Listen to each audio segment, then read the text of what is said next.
Hi, everybody. This is Brian, and this is the first chapter of our course.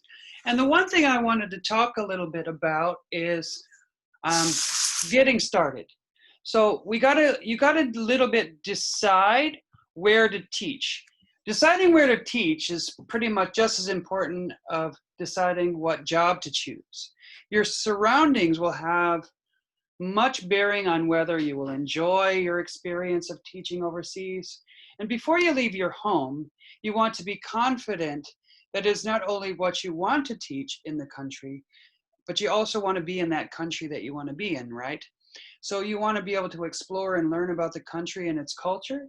So what I recommend is before deciding where to go, it is important to know why you are going.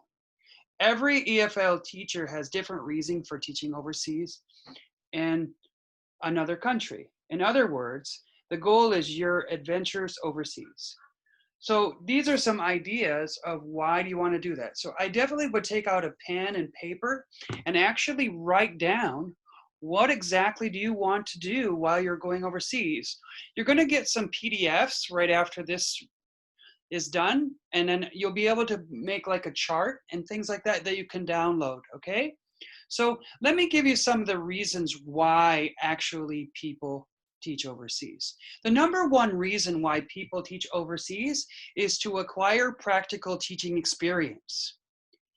Number two is actually to travel. It makes sense. You're actually getting paid to travel. I know most international students here in the United States and maybe in Canada, they have to pay to come, but you actually getting paid to travel.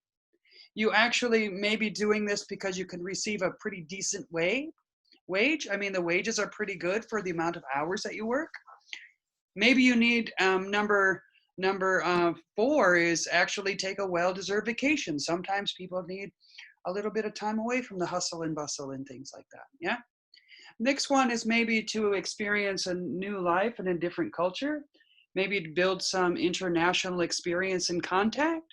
Maybe to learn or perfect a foreign language, and to indulge in an adventure, or maybe it's also pretty easy to do. I don't know if you guys know this, but teaching abroad is not really that difficult. It's just a matter of making a decision to do it, okay? Another one is maybe the job market is just not that good. So that could be another reason. And the biggest ways in it, and it could be all kinds of different combinations of different reasons why you'd want to teach overseas.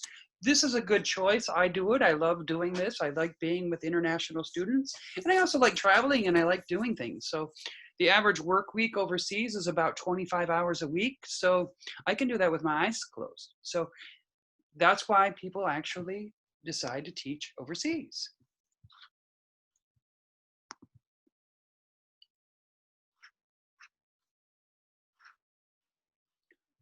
Some things to think about before you do this is, although the decision to teach overseas has some glamorous and practical advantages, it also has some disadvantages, obviously. Um, you might be not used to a new culture time and time again. You might miss your family. You might be away from people. Maybe the experience isn't exactly what you were looking for. That's why it's really kind of important to ponder things before you make big decisions and write them down. I'm a big person for that. Okay. So these are some points. So this is a little bit about chapter 1.